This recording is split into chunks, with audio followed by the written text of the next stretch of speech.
Unajua kuprint mathematical table kwa kutumia C programming horizontal way? Kama hujui, kaa hapo utizame.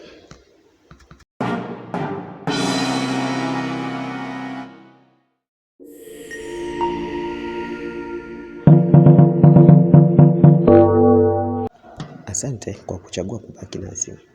Usisahau kusubscribe, kushare, kulike na kucomment. Sasa itakuwa ni hivi. Tunaandika kwanza syntax za C program ambayo ni include standard put header file, integer, tunafungua bracket. Mimi nimeamua kutumia integer as a and b, lakini unaweza kaamua kudeclare as you wish.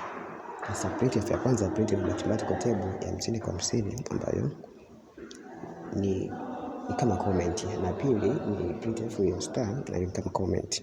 Therefore tunakuja kuona kwamba tuna for loop ambayo ni for a is equal to 1, a is equal to 50 na n incrementing, lakini for b is equal to 1, b is equal to 10. Nimeamua kutumia 10 kwa sababu output ya screen yangu ni ndogo, ya kama ingekuwa ni workstation tukitumia 50 ingeonekana yote kwenye screen.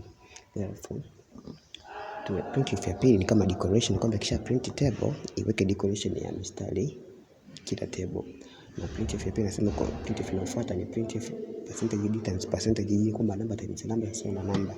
Iprint kwa namna gani? Ni forward tab. Kwa hiyo ikiwa b ndio inaanza, inafuatia a, inafuatia a times b, tuna printf kwenye mstari mpya.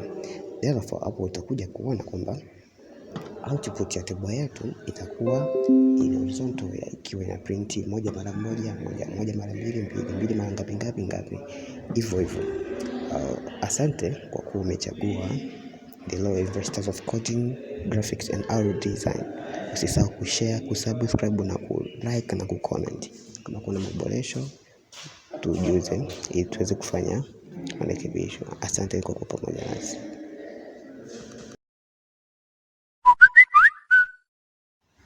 Baada ya kuenda hivyo, utaicompile na kuilani kwenye program ambayo utakuwa unatumia, either ni simu ama ni laptop au desktop.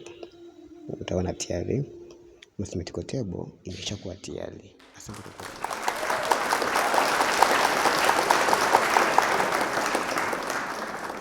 Thank you for watching, for your time.